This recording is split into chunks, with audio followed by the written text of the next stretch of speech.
And it's doing well because the polls are all showing that we're winning by a lot. So we gotta make sure we win.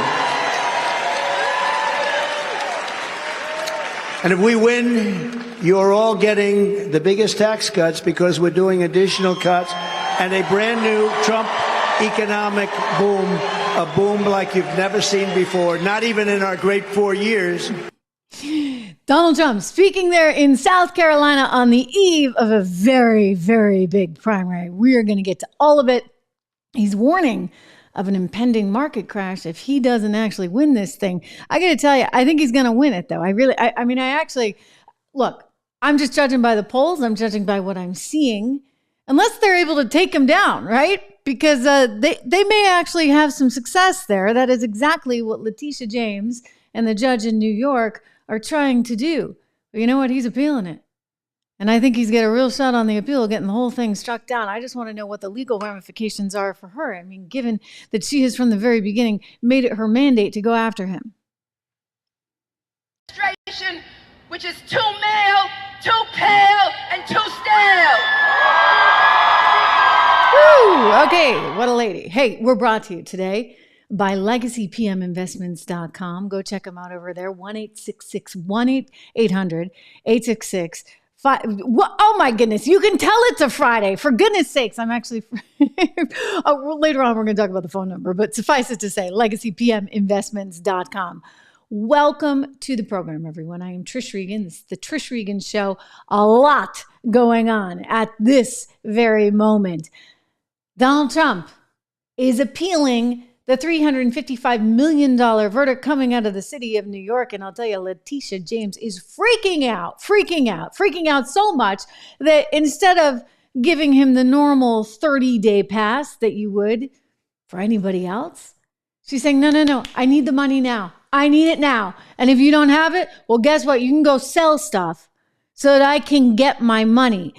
Let's not forget who Leticia James really is. Okay, ladies and gentlemen? This is who this woman is. She's a political operator who has one mission and one mission only, as she has made it very clear over and over and over again to us. He's called me venomous. We will fight back to your attempt to bring Trumpism to New York City. He's called me disgraceful. Of the fact that they stole the Supreme Court seat. An illegitimate president and an illegitimate member of the United States Supreme Court. He's called me radical. Listen, yes. We know he's crazy. Yes. We know he doesn't have a sound mind. Yes. We know he's out of control. Yeah. We know he's losing it. Yeah. We know his days are numbered and we will come together. He's called me a racist. We've got to stand up to an administration which is too male, too pale, and too stale.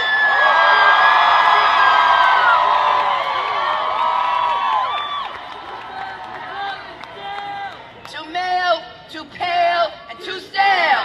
Too male, too pale, and too stale. Thank you. Yeah. Wow. You know, I just got to say one thing. She's trying to make this about race. She's trying to make this about gender. She's trying to make this about Trump. And I would just remind Leticia James that, you know what? Half the population is female. Half the population is female and might have a son, might have a brother, a father, an uncle, a husband. Yeah, you know, in other words, men and women together make a society. So I don't think this is a worthwhile divide. This is what they keep pursuing on the left. This is what she keeps pursuing. Again, we're talking about a lot of money here, ladies and gentlemen. All in, it looks like it's roughly around $540 million that he will have to pony up because of all the interest charges, et cetera. He's going to go out and get a bond effectively for $540 million. And she's hoping that he can't do it.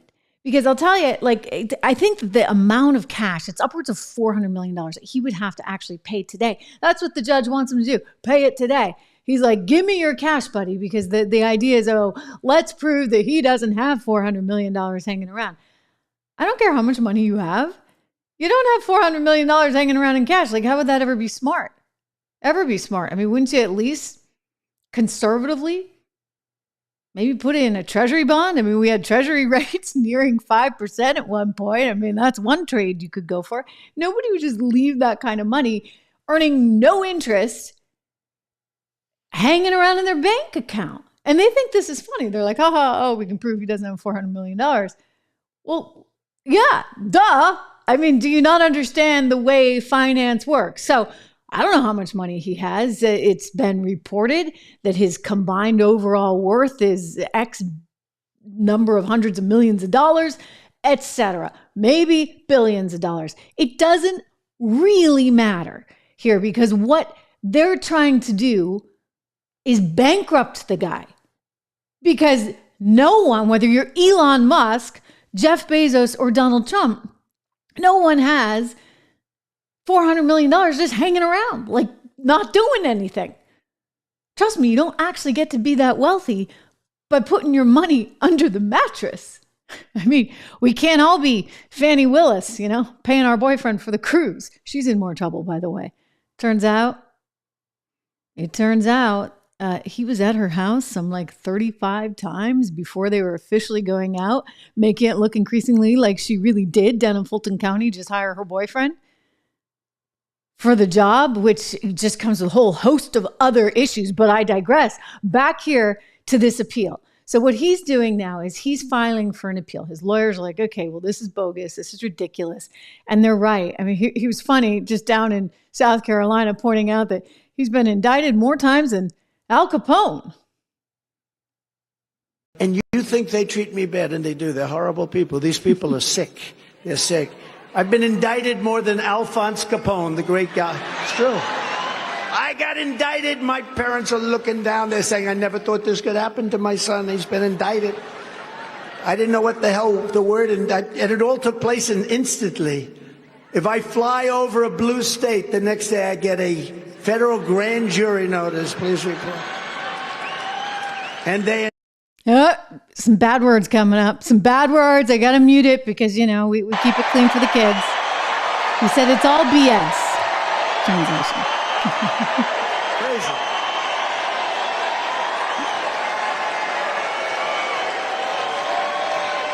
It's all BS. But remember, if any other person were in this position, they'd be treated the same way as they're treating me. I don't think that's harshly. I think they truly hate me more than anybody that's ever lived. It's all because we won an election, 2016, that we weren't expected to win. Now, I expected to win it. All of you expected. We'd go to rallies with a 50,000, 52,000, 68,000, 101,000. We had our rally.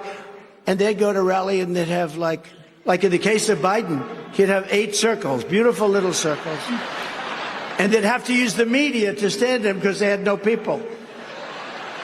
And then you hear, oh, they won just by a little bit. They just ounced us out. No, it's a crooked deal. And you think they treat me bad, and they do. They're horrible people. These people are sick. So they're sick. He's making the point that it's unnecessary what he's actually going through. And I think no matter how you look at this, you keep coming back to that, right? It is unnecessary what he's going through. What I'm so struck by is the danger of this particular moment, specifically in regards to New York City. So we've been through this before, but I'll remind you that there's no actual real victim here, right? You can't lie on your forms or whatever. He's got a view that Mar-a-Lago is worth one thing. Leticia James has the view that it's worth another. Well, I'm sorry, but I don't want Leticia James deciding what real estate may or may not be worth. I would actually prefer to default to the actual banker on that one. That would be Deutsche Bank, that made the determination that whatever he put on the papers was fine by them. They were still willing to lend the money. So who is she really trying to protect? She's not trying to protect anyone. I mean, she can go into the guise of, we just want to make sure because, shareholders could have lost out. The shareholders of this German bank, they would have been on the hook for this. All right. Okay, fine. Maybe he shouldn't have inflated square footage. You got him there, Leticia. But how does that justify $355 million? It doesn't. That's just pure politics. That is just an effort to try and take out a candidate that's running for president or try and humiliate in some way. And this is what's really scary. I mean, this is what's really bad. I mean, he's talked about it before effectively as a kind of warfare, using lawfare as warfare.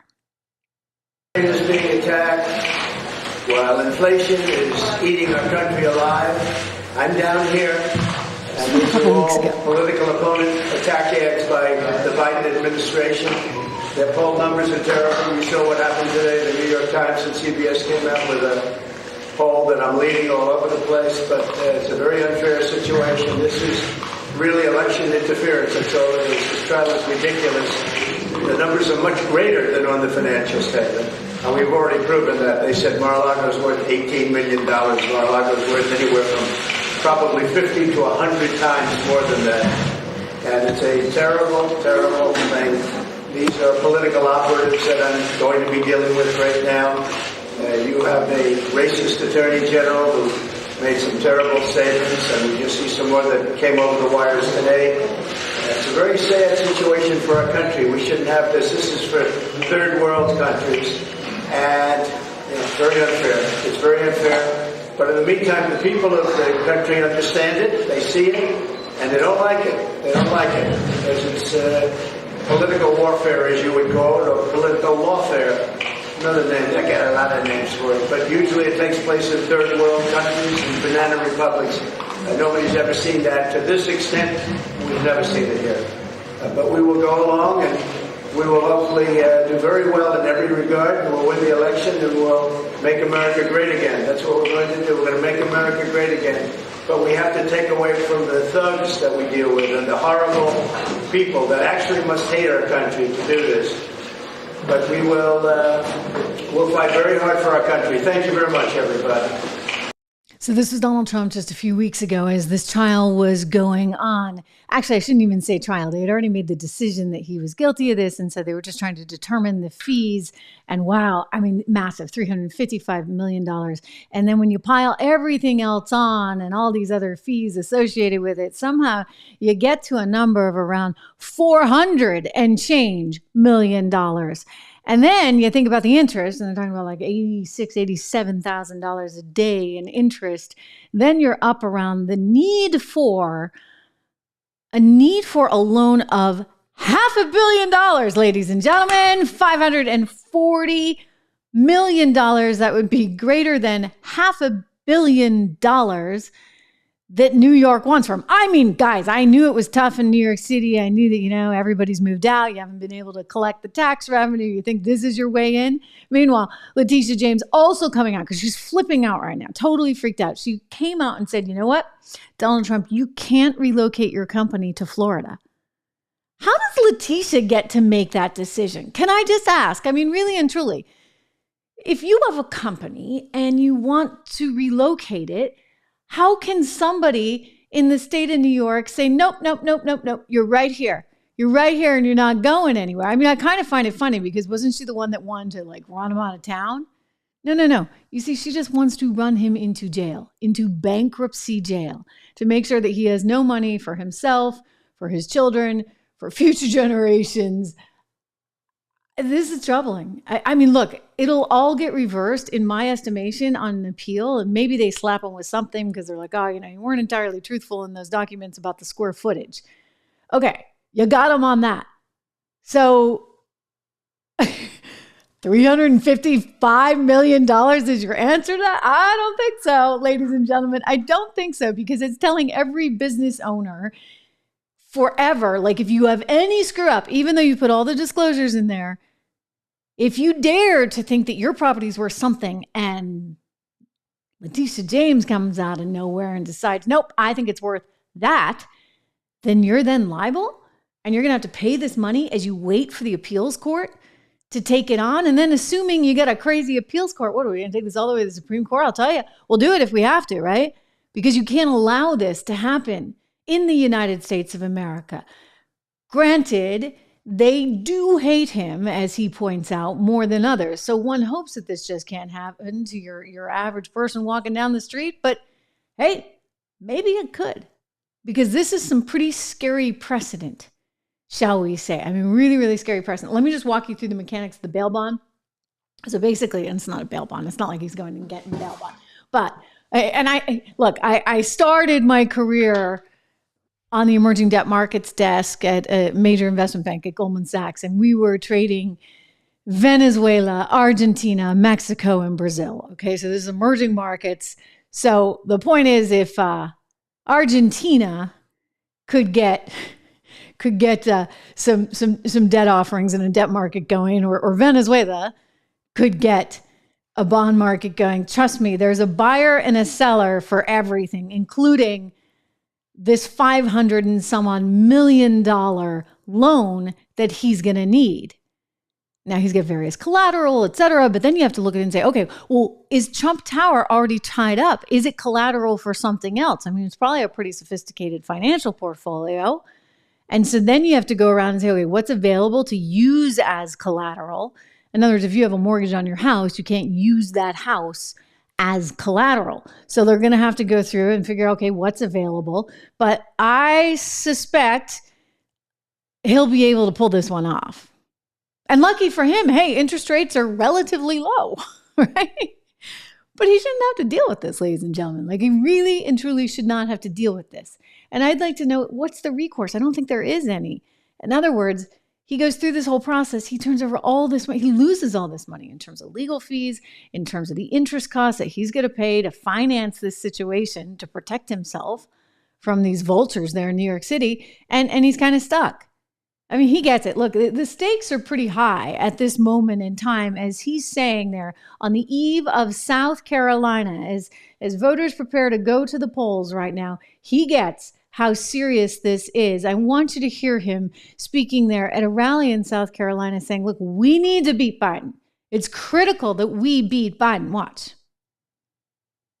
You know, it's amazing. There is more spirit now than at any time anyone has ever seen in any campaign. You know, we're 9 months away. It's not like, gee, we're going to vote tomorrow. Tomorrow's your big day. You're going to vote in a primary tomorrow. But the big day is November 5th. Nobody has ever seen spirit like this. This is like, for some people, think of it. Nobody would have a crowd like this anyway, even if it was the day before the election. But this is like the day before the election stuff. The saddest thing is we have 9 months to go, and the kind of stupidity and destruction that they have and can cause is just mind-boggling. So we have to just hope that this time flies, because we have to take over. They're going to destroy this country. We're going to end up in a world war. We'll end up in World War III. They'll destroy our country. We have to get out. We have to win. Under the Trump administration, you were better off. Your family was better off. Your neighbors were better off. Your communities were better off. And our country was far, far, far better off. That's for sure. America was stronger and tougher and richer and safer and more confident. Think of it. We've lost our confidence as a country. How about that? You know, I've said that in a lot of speeches. We've lost our confidence. What a horrible thing to attribute to our country, that we've lost our confidence, and we will. We have no leadership. We're not respected any place in the world.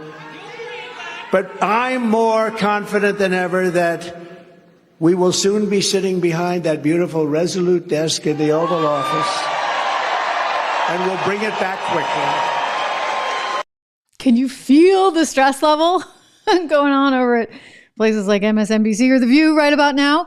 In other words, he feels it. He's saying, look, I think we're close. Like, we have such enthusiasm. People are frustrated. I mean, look, basically everything that possibly could have gone in his favor has gone in his favor. You look at the economy right now. You look at the inflation that people are experiencing. It's a big deal, okay? It is a big deal. I mean, we've just had a series of very, very bad policies. Just a quick shout out to our good friends over at Americans for Prosperity, americansforprosperity.org, because they care about policy. I'm telling you, the policy stuff, it actually really matters. And this is something that he got so right over and over and over again. He got and understood the importance of having a booming economy, of bringing money back onshore to the United States of America. I mean, they were doing these shotgun marriages. One corporation would buy another corporation so that they could relocate to Ireland, where Ireland would then reap the benefits of all those jobs and all that money coming into their economy. I mean, why not? Why not say, hey, we're going to lower taxes, corporate taxes. Imagine that, so that those companies that keep running overseas can actually come back home. He did this. He said, I'm going to care about things like the trade deficit, and we're going to have better policy from a trade perspective with China. I mean, these were smart ideas. And Biden could have done them too, but he didn't. AmericansForProsperity.org, you can go check them out on their website because they care about all these things and they're trying to fight this good fight every single day. And these were policy ideas that Donald Trump had and implemented. And what do you know? Our economy did really well. So I think from a foreign policy perspective, from an economic perspective, and certainly from a border perspective, in that he actually cared about this stuff. I mean, Joe Biden was quite the opposite. Joe Biden kept saying, hey, come on. We're not going to be, you couldn't even say the word, remember? You couldn't even say the word illegal because no person can be illegal. I'm sorry. I mean, that's just absolutely, utterly insane. The kind of rhetoric that we saw coming out of the left and Joe Biden trying to run on this. Like he was Mr. Nice Guy. He was going to fix it all. I mean, you see the results in cities across America today as a result of that lousy border policy. So all this stuff is accumulating right now to the point where, Donald Trump's like, listen, we got to win. We got to win because if we don't win, it could be bad on a lot of levels. But here he's predicting something pretty significant for markets. I want you to see the clip. Donald Trump saying, look, if this doesn't happen, it could be game over from a stock market perspective. We can debate whether or not you agree with that. But look, I will say this. The policy we've seen in the last 3 years and change has been miserable, and everybody feels it. We want to aim toward a time called November 5th. That's what we need, November 5th. Got to beat crooked Joe Biden if it's going to be him. I don't know if he's going to make it to the starting gate. I don't know about that, Henry. Is he going to make it to the starting? Henry would know. Has he been a great governor, by the way? He's been great. That was a big part of the equation. I said, I'm going to move her out, make him governor. I like that. And I did you a big favor. But we're going to have a gigantic victory here in South Carolina. We're going to show crooked Joe Biden and the radical left Democrats that we are coming like a freight train in November. Wow. All right. Like a freight train in November. My goodness. I mean, there's a part though that I want to show you. Let's see if we have it. Because there's a part where he actually just says, look, if we don't win this thing, then we're actually going to be at risk here for a kind of economic crash, the likes of which, no one really has seen in quite some time. Let me see if I can find it here for you. It's amazing. There is more spirit now than at any time anyone has ever seen in any campaign. We're 9 months away. It's not like, gee, we're going to vote tomorrow. Tomorrow's your big day. You're going to vote in a primary tomorrow. But the big day is... I found it.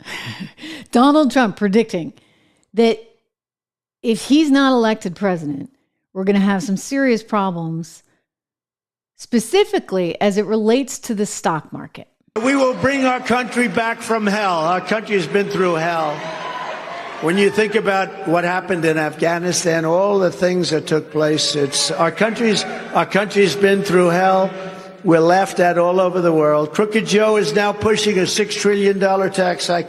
$6 trillion. This will be the largest tax hike in the history of our country, maybe in the history of the world, I guess.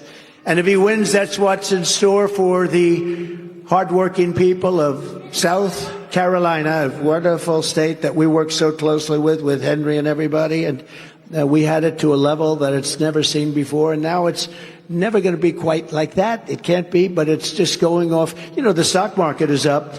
Many people, some of the smartest people in the market, say it's up because we're leading Biden in the polls by so much, and they expect that we're going to win. If we lose, you're going to have a crash like you wouldn't believe.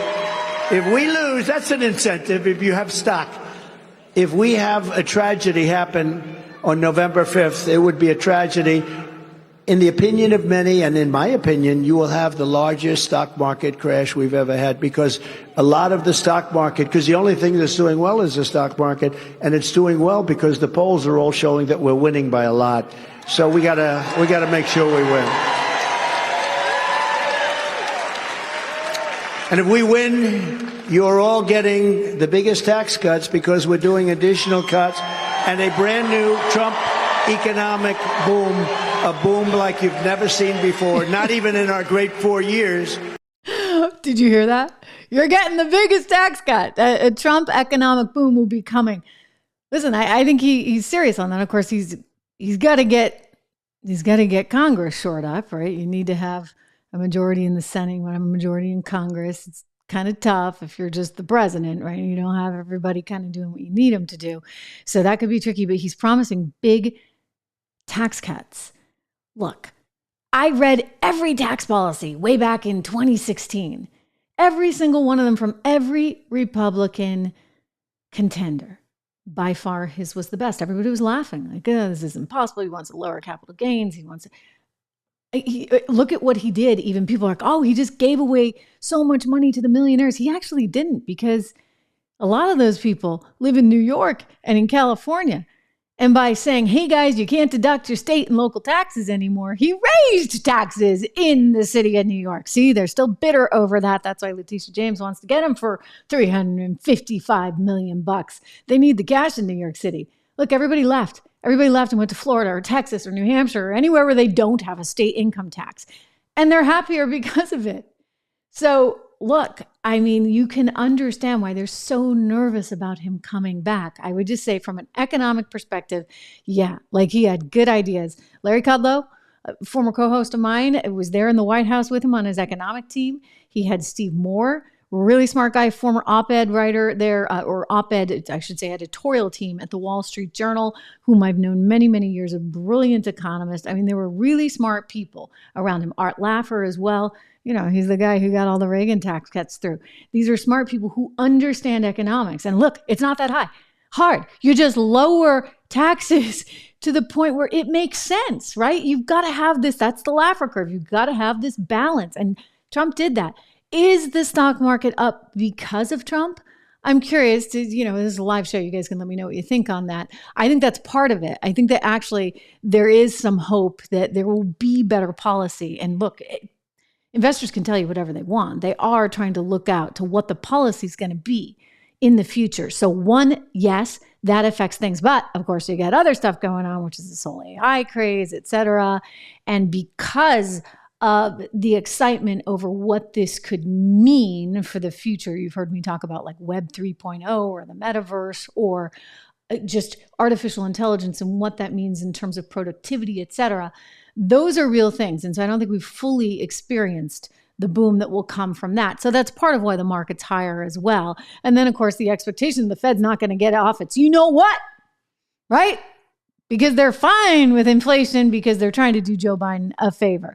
It's one of the reasons why you might want to take a look at diversification. If you do, give my friends over at Legacy PM Investments a call, 1-866-589-0560. See, I promised I'd have that number for you, 1-866-589-0560.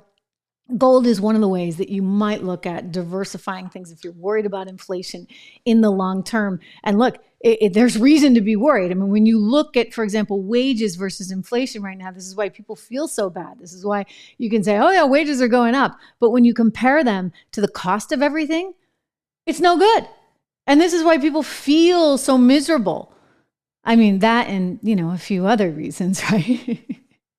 I don't think that Joe Biden really inspires confidence, shall we say. I think that's been made pretty darn clear over and over and over again. So Donald Trump there really setting the stage for what could be a boom. Let's hope that boom comes, because I'll tell you, Americans, they sure need it. They really, really need it. Internationally as well, I think people have really become very divided over this idea of what do we do, especially vis-a-vis Ukraine.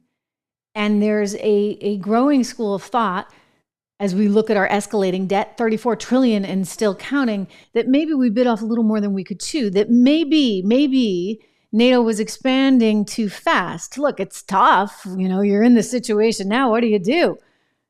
I mean, I do go back to this issue that this team is in over their heads when it comes to foreign policy. We have seen sort of disaster upon disaster. Donald Trump just pointing out the disaster that was Afghanistan.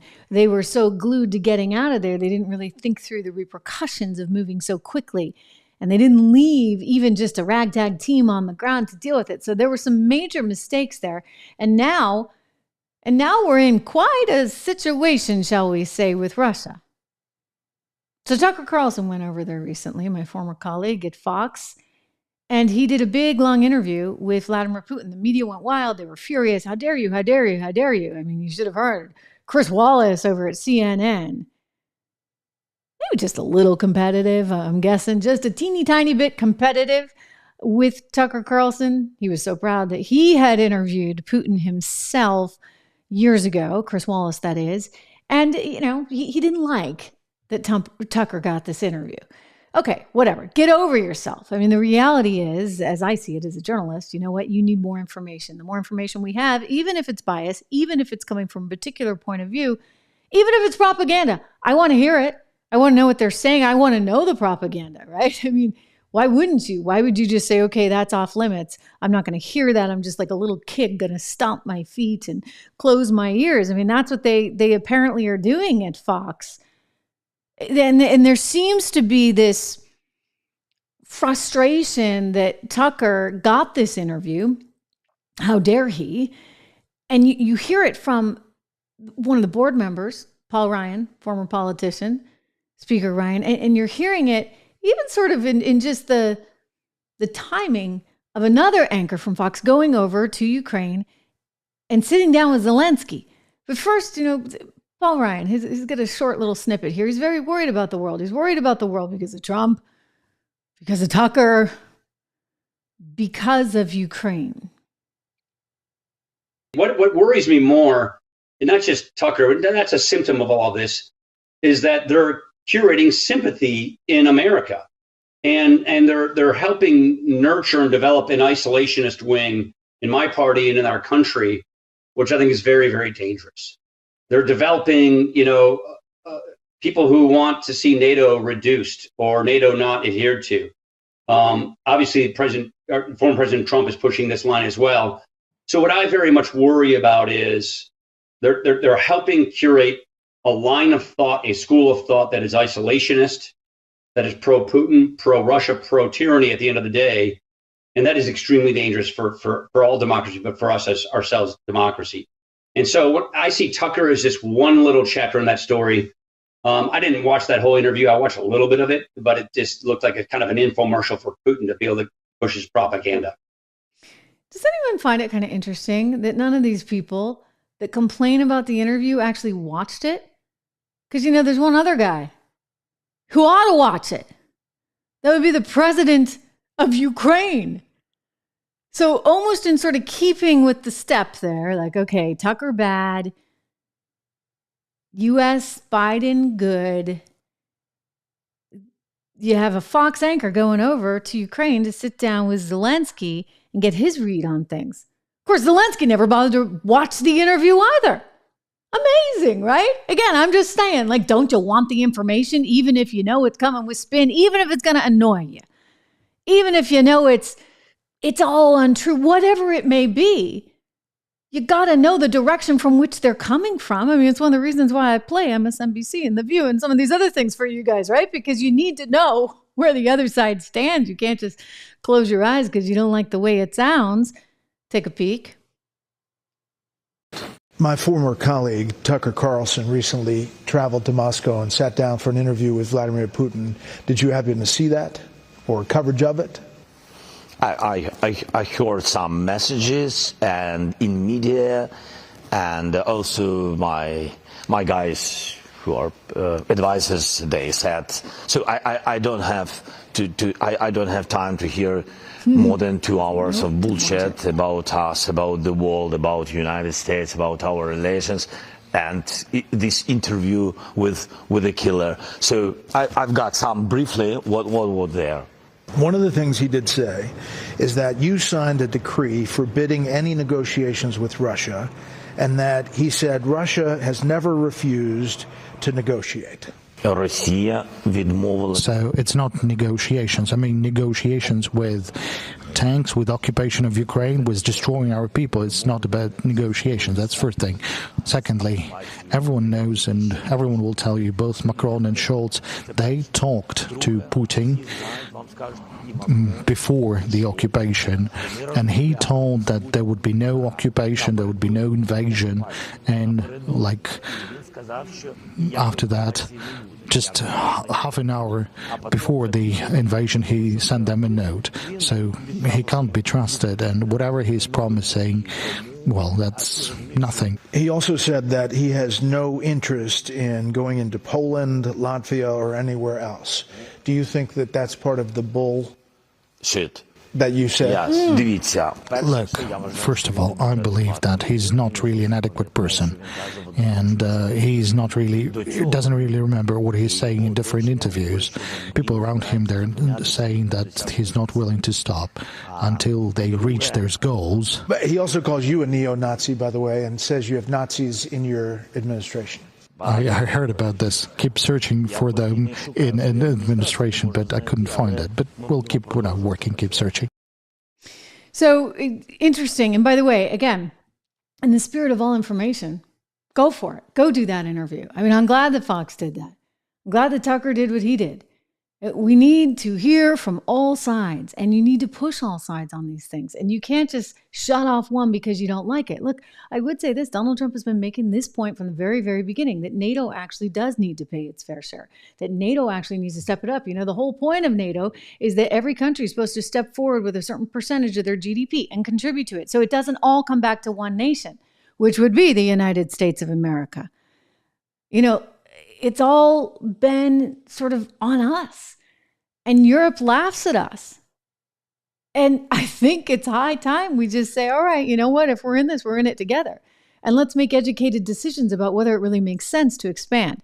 You've heard me at length. I talked about George Kennan's writings, George Kennan having been the ambassador from the U.S. to the Soviet Union during the height of the Cold War. And he was writing when he was in his 90s, in the 1990s, all about Clinton expansionist NATO policy and saying, look, this is really wrong. We're going to have problems. We're going to have serious problems. You've got to understand the Russian psyche, etc.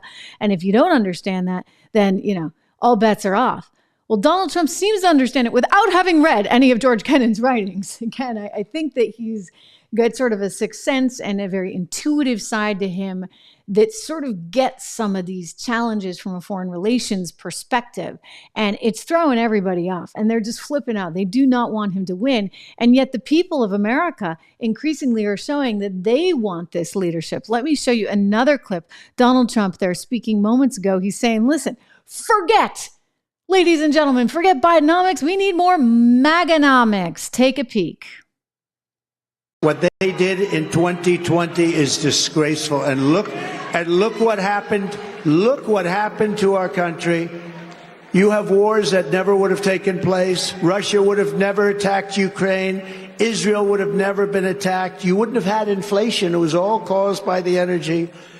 But by contrast, under my leadership, the stock market was up by an astounding 62%. With inflation almost at zero, 62%. With your vote, we will vanquish Bidenomics, which is a very negative term. You know, he heard the term, he loved it. Oh, that's good. No, that's a really bad term. It didn't work. And we will reinstate MAGAnomics. That's right. MAGAnomics. You guessed it. Donald Trump giving a plug there for MAGAnomics. Obviously very, very different than Bidenomics. Very focused on growing the economy here in the United States of America through better tax policy, through better trade policy, through better foreign policy.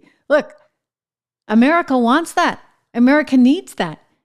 And that's why every single poll you look at, you start to see these massive margins. I mean, look at Biden versus Trump on the economy, for example. You're looking at some 20-point spread difference there. I mean, everybody's saying it. Yeah, you know what? The economy's not great. And people on The View and over at MSNBC and even CNBC, where I used to work, they're like, oh, well, we don't understand. Like, how could people feel like this? You want to know why they feel like that? Because eggs. costs so much more, because milk costs so much more, because inflation is real. And when you talk about wages, as the New York Times likes to write about and say how much higher they are, you can't do so without looking at what's called real wages. Thank you very much. Real wages are adjusted for inflation. And when you adjust for inflation, you land in a really bad spot under Bidenomics. Bidenomics, which wants to help everybody, it seems, except the American people that are here themselves. I mean, that's why this border thing is becoming such a massive, colossal mess. It's like, how could anybody screw up this much? How could anybody screw up this much? Maybe they're just that dumb. In all seriousness, I mean, they're either really dumb or they're just really, I mean, I'm not a conspiracy theorist. They really don't care about America.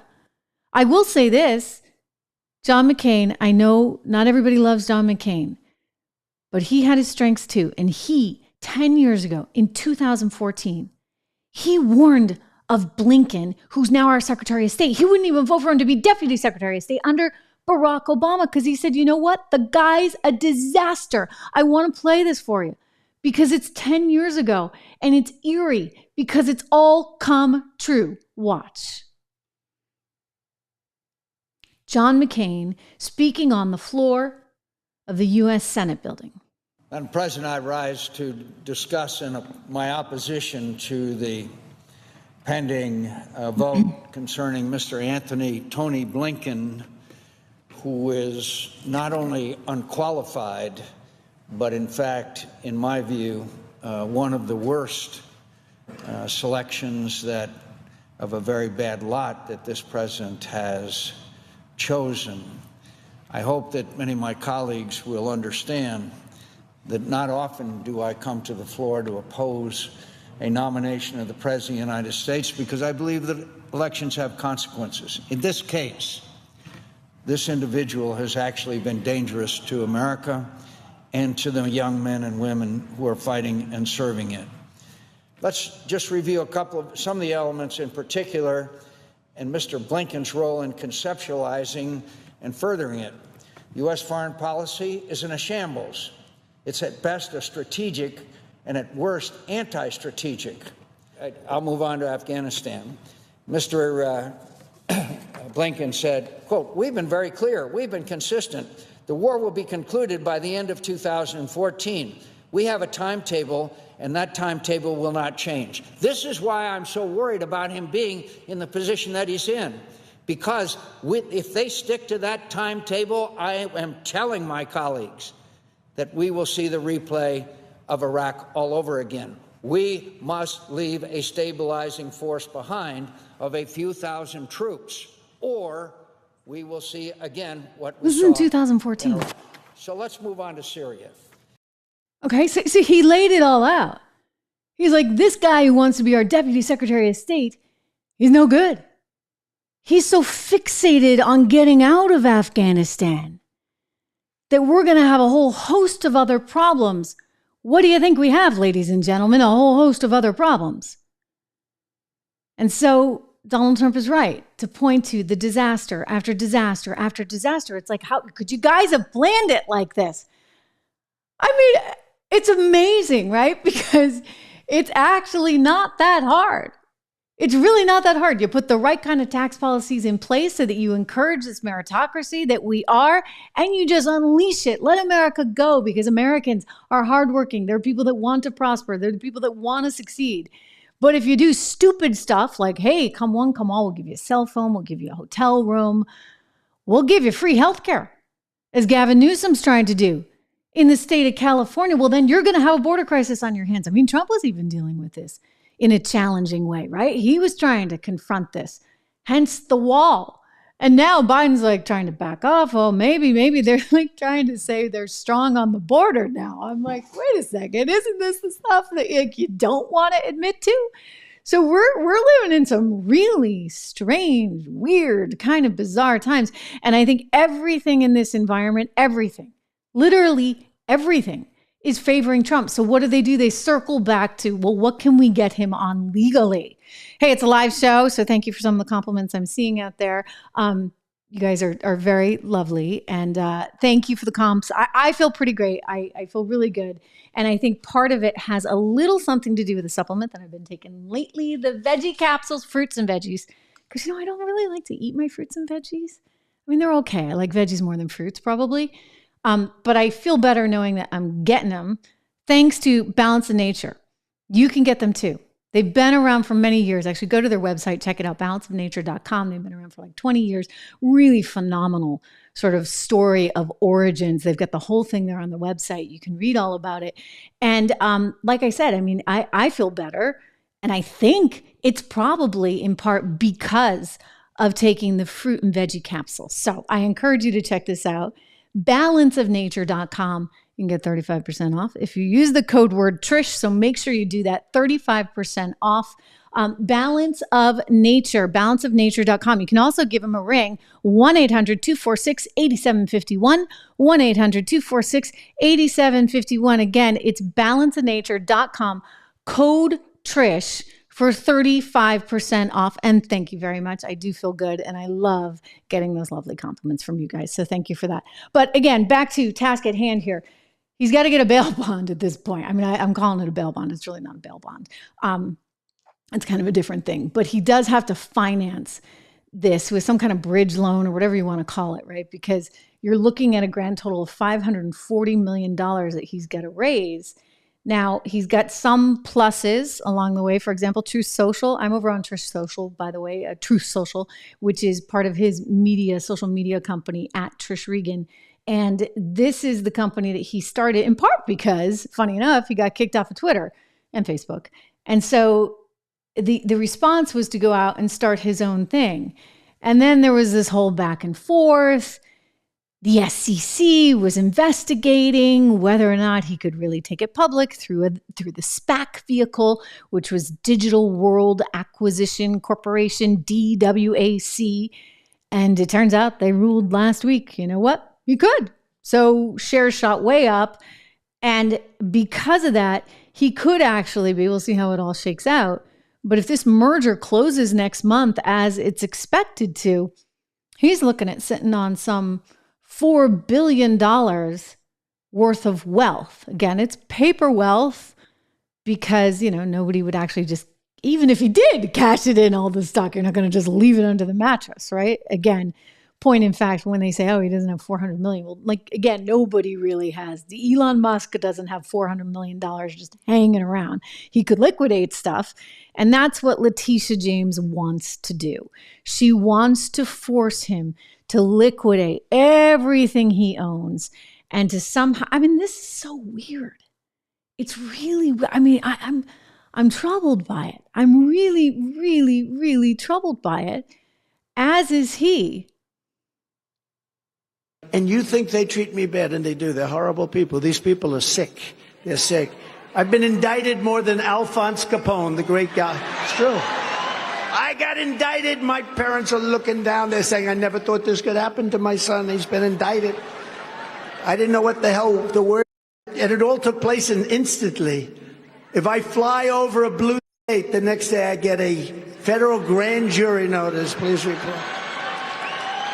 And they indicted me on bullshit. Whoops. Okay. we have to be careful, though. Zelensky said a few little ones, too. But you know where he's going with it.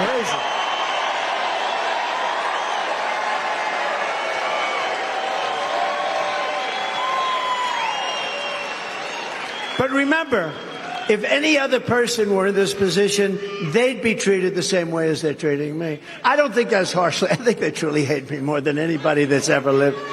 It's all because we won an election, 2016, that we weren't expected to win. Now, I expected to win it. All of you expected. We'd go to rallies with a 50,000, 52,000, 68,000, 101,000. We had our rally.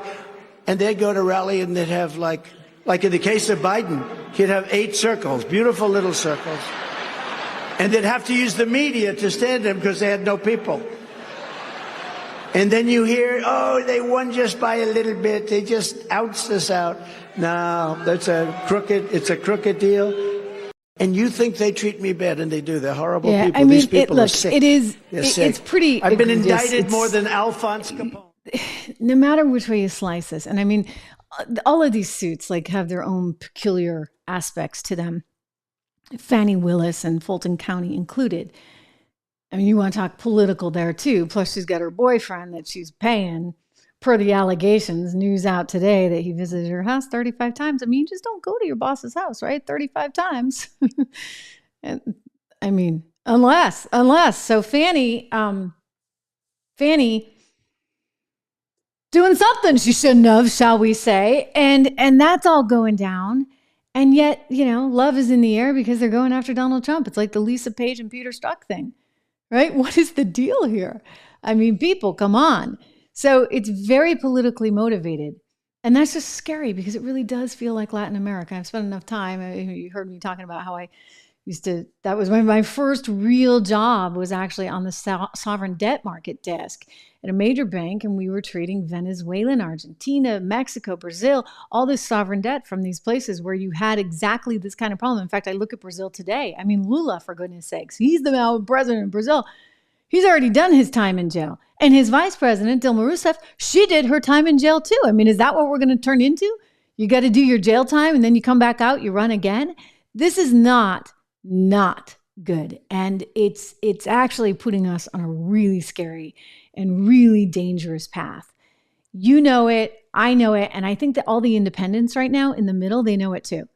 They know it. And that's why when you look at these polls, you keep seeing him triumph. And so as much as they try and kick him down, as much as they're going to try and bankrupt the guy and his family, they're Leticia James and the judge in New York because they don't like him and they want to take him out. Americans look at that and they say, well, this is not our country. This is not who we are. And you know what? He comes back stronger for it. So he's going to get the money. As I said, there's two sides to every trade. He might have to pay higher interest on it, but he'll get it. And then they're really going to be upset. You see, they're really going to be angry because they know that when he gets back to office, there are going to be problems for them. Look, I'll tell you, I once asked him, why didn't you go after Hillary? Like the whole server thing, like you could have gone after her much harder. Like you never bothered. Like, why not? And he said something kind of interesting, kind of shrugged it off. And he was like, look, it's still the United States of America. Those words come back to me right now because he was willing to give Hillary a pass in honor really of our country and who we are and our history and our dignity. But they were never willing to give him that pass.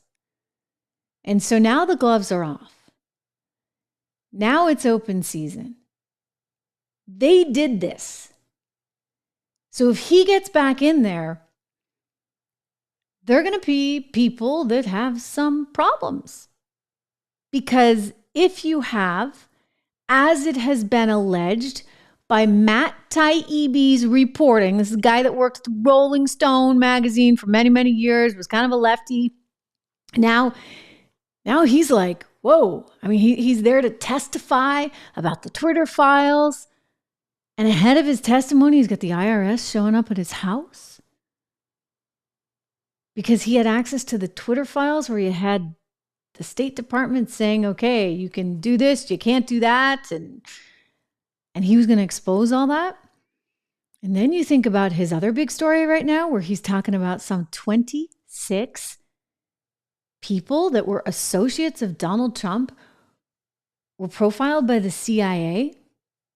Now, I have not done any independent reporting on this. I do not know if it's true. But the fact that he's out there with that story, the fact that Donald Trump has told us over and over again, I was spied upon, my people were spied upon. You hear about this Operation Crossfire, Hurricane Crossfire, and everybody's worried about that missing file that maybe gets into some of the things that Taibbi's reporting on right now. I mean, if he comes back and he really exposes some of this stuff, you might be witnessing a very delicate time in history. Because whatever Obama's State Department and CIA, et cetera, felt that it needed to do could wind up getting exposed in a really disastrous way. Think about everything that's happened, you guys. I mean, how can the American people really trust a system in which the former deputy director of the CIA conspires with the guy McCain says is a disaster and will really jeopardize American lives, our now Secretary of State, Antony Blinken. The two of them sit down and they say, hey, let's come up with this letter so that we can dispel any kind of notion about what Hunter Biden may or may not have been doing vis-a-vis Burisma in Ukraine, etc. Let's get rid of this. So let's get 51X spooks. Big people. I mean, Brennan. I mean, you had all these people signing off on this letter. It was fictitious, saying that, oh, the Hunter Biden laptop was not real. It was just misinformation brought to you courtesy of Giuliani and the Russians. So it turns out that was all wrong. It turns out that the dossier was bought and paid for by Hillary Clinton's team through the law firm she was using, which then employed Fusion GPS, which then employed this former British spy who then employed a guy who was a Russian American who was being investigated by the FBI at the time. I mean, wow. It's like going full circle. I mean, so you can only do these things, right, so many times, and then people start to feel like, wow. And I think there's so much pressure at this particular moment in time because the fear is he comes back in, he exposes all of this, Matt Taibbi's reporting comes out, and who knows, right? Like he just kind of blows the lid off the place. And that's what the fear is. I mean, the good news is for all of us here, I mean, we're cluing into this stuff in ways that I don't think we ever could have before. In part, hats off to YouTube. Thank you for getting this through. We get thousands of people watching this right now, which is just tremendous. And we've been growing. I forgot, as usual, Dawn's on my case. Make sure that you ask everybody to subscribe. So I will ask you for that. Make sure you subscribe. Make sure you hit thumbs up, share, make a comment, all that good stuff. But the advantage is now there's more sources of information. And so you don't have to just be spoon-fed one particular narrative. And I think that's driving the establishment absolutely bonkers, absolutely crazy. And you're seeing them react in a way that is really, frankly, not attractive for them, but also causes everybody to have more and more doubt in the system. And so all they need to do is be upfront and honest. I mean, Trump is his problem is he's overly upfront and honest, right? I mean, think about, was it in May of 2020 when a reporter asked in a press conference if there was any chance that maybe coronavirus could have come from a Wuhan lab where they were looking at this and studying this? And he sort of effectively said, yeah, I've seen intelligence that points to that. Woo! Like, you weren't supposed to say that, buddy. Anthony Fauci didn't rubber stamp that one. State Department didn't rubber stamp that one. You just went out and told the press, yeah, and like they went bonkers the very next day. And then like you couldn't say certain things. So my point is that a lot could get exposed if he comes in. And so that's why the stakes are so darn high. Now, they're not high in the sense that like people are going to, the average person's going to jail. I mean, that's what they're trying to make you think, that somehow, you heard Whoopi Goldberg talking about how he was going to lock up anybody who was gay. For goodness sakes, he just came out on the Alabama situation regarding IVF treatment and came out in favor of IVF. And you know what the response is going to be there. Oh, gosh darn it. I knew it. When this came out, so AP released a headline today saying that Donald Trump said, look, we want more Americans that are healthy and happy to have more kids. So therefore, I support in vitro fertilization. And I thought to myself, okay, what are they going to do with this? I know what they're going to do. They're going to say, oh, wait a second. We want people who can afford it, right? Because let's face it, IVF is very, very expensive. We want people who can afford it to be able to have more kids. Well, no sooner did I think that I just looked at my computer, and let me show you exactly what they're saying on The View. It's like you can just cue it up. Oh, it's racist of him to say that he's okay with IVF. Watch. Consequences. Here's what Republicans are saying about it, though. Watch. I don't support any effort to take away IVF from any woman in this country. We need to make sure that embryos are protected. I personally believe an embryo is a baby. Not everybody's going to agree that an embryo is a baby, but that's why parents need to be able to have the decision on how they're going to handle those embryos. I think the court correctly assessed the law, but I believe the Alabama law needs to change because the Republican Party cannot be the party against family formation. Pro-life means being pro-IVF. So, okay, and then there's Alabama Senator Tommy Tuberville. Watch this, because I really don't think that he knows what IVF is. You'll see. Watch this. Do you have a reaction to the Alabama Supreme Court ruling on the fact that embryos are children? Yeah, I was all for it. We need to have more kids. We need to have an opportunity to do that. And I thought this was the right thing to do. But IVF is used to have more children, and right now IVF services are paused at some of the clinics in Alabama. Aren't you concerned that this could impact people who are trying to have kids?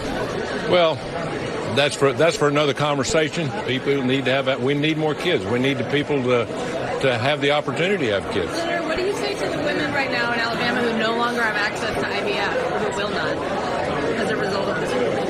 What do you say to them? Well, that's a hard one. It really is. He's so stupid. Does he even know how to spell IVF? Okay, but wait, you know watch. Since when do Republicans want to stop rich people from having children? It doesn't make sense. But on the one hand, they want you to not have an abortion. Then they also don't want you to have more children. Make up your minds, whatever that means. I actually think they do want you to have more children, and they're just not saying the quiet part out loud. Which is? Right? Which is multicultural Americans are going to become the majority population by 2050. By 2050, the Hispanic Americans are expected to have the most population growth, an increase of about 6%, while the white population is expected to decrease by about 11%. At this time, the birth rate for white Americans in this country has been falling since the Great Recession, and it's dropped almost 23% between 2007 and 2022.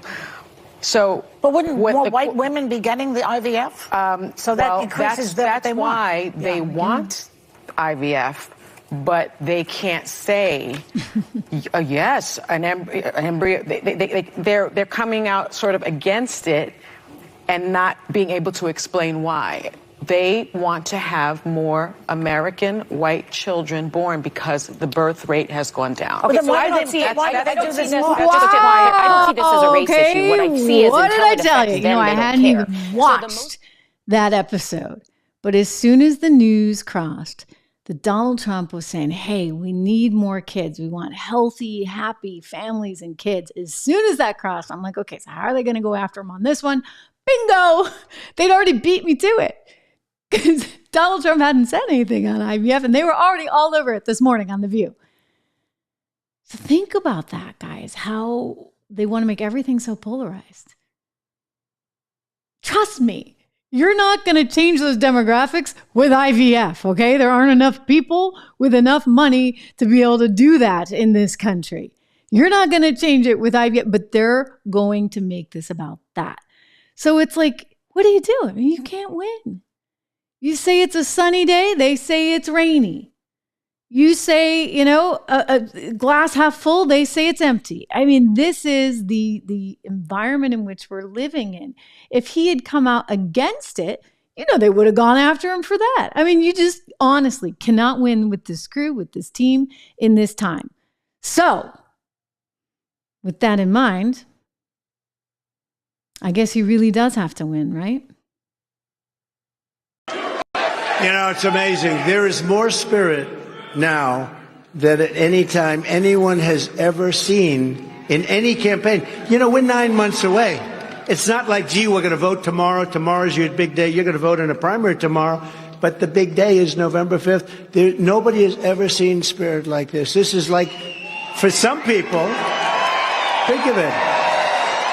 Nobody would have a crowd like this anyway, even if it was the day before the election. But this is like the day before the election stuff. The saddest thing is we have 9 months to go, and the kind of stupidity and destruction that they have and can cause is just mind-boggling. So we have to just hope that this time flies, because we have to take over. They're going to destroy this country. We're going to end up in a world war. We'll end up in World War III. They'll destroy our country. We have to get out. We have to win. Under the Trump administration, you were better off. Your family was better off. Your neighbors were better off. Your communities were better off. And our country was far, far, far better off. That's for sure. America was stronger and tougher and richer and safer and more confident. Think of it. We've lost our confidence as a country. How about that?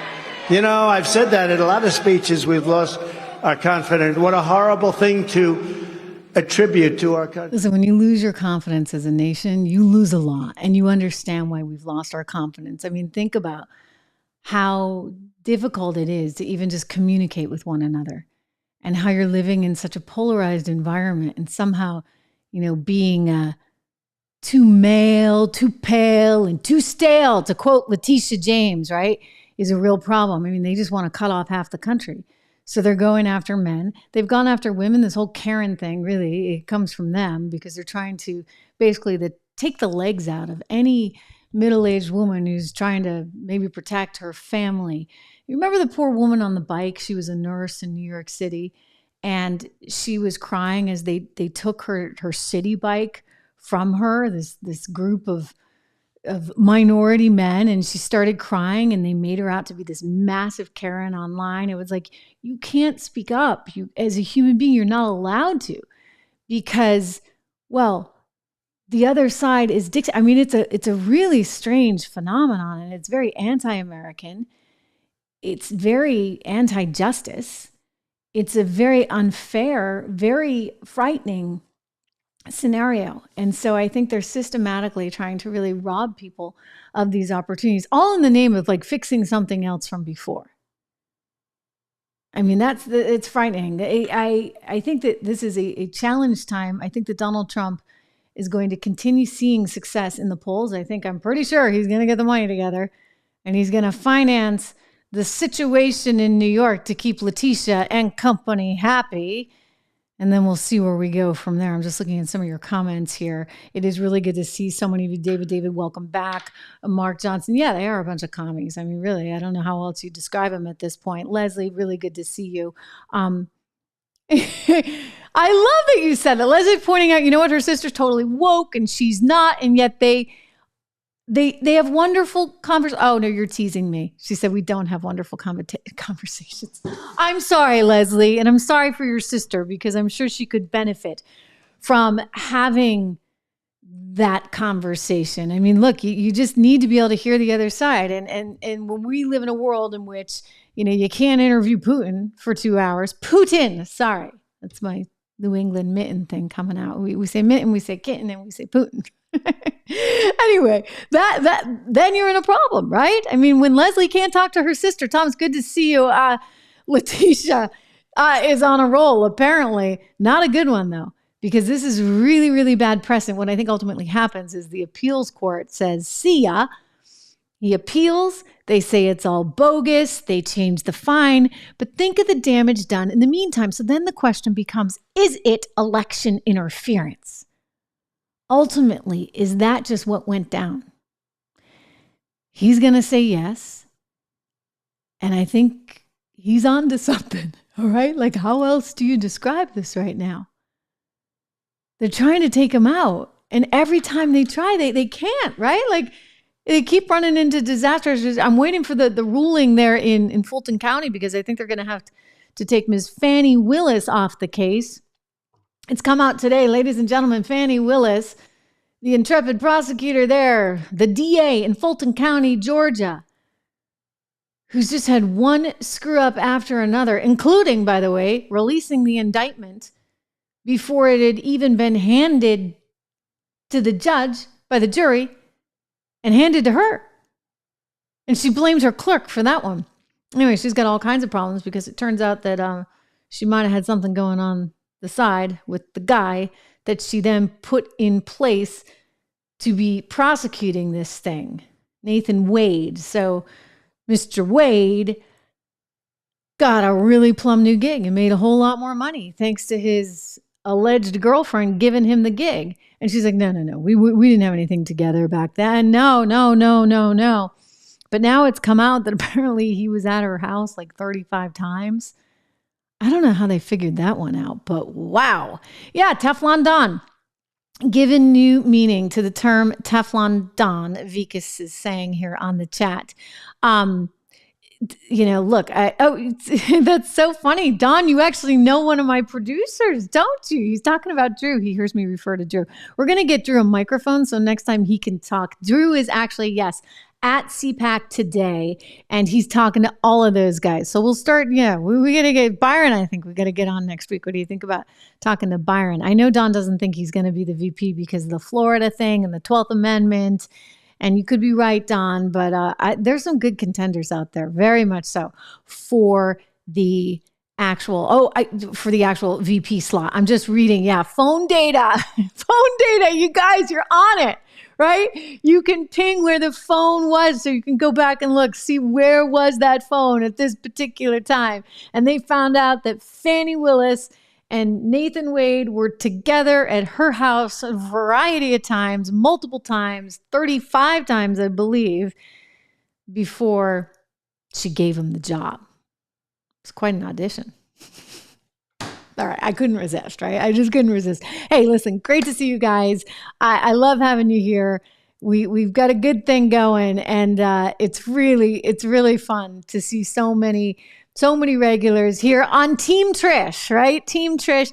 Love seeing those stars next to your names. Thank you again. We got a big weekend coming up. South Carolina. Who do you think is going to win?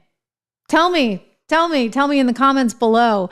I'd love to know your thoughts. I think it's going to be Donald Trump by a landslide, and I think Nikki's going to have some challenges ahead. I mean, look, she's got the establishment, if you would, behind her. So I'm sure she's got secure employment in the future, but not necessarily as a politician. Not if Maganomics is going to triumph, right? I like that. Maganomics. What do you know? All right, listen, thanks for being here, everybody. We will talk over the weekend as we get some results in out of South Carolina. Make sure you subscribe, make sure you like, make sure you share, and we'll talk soon.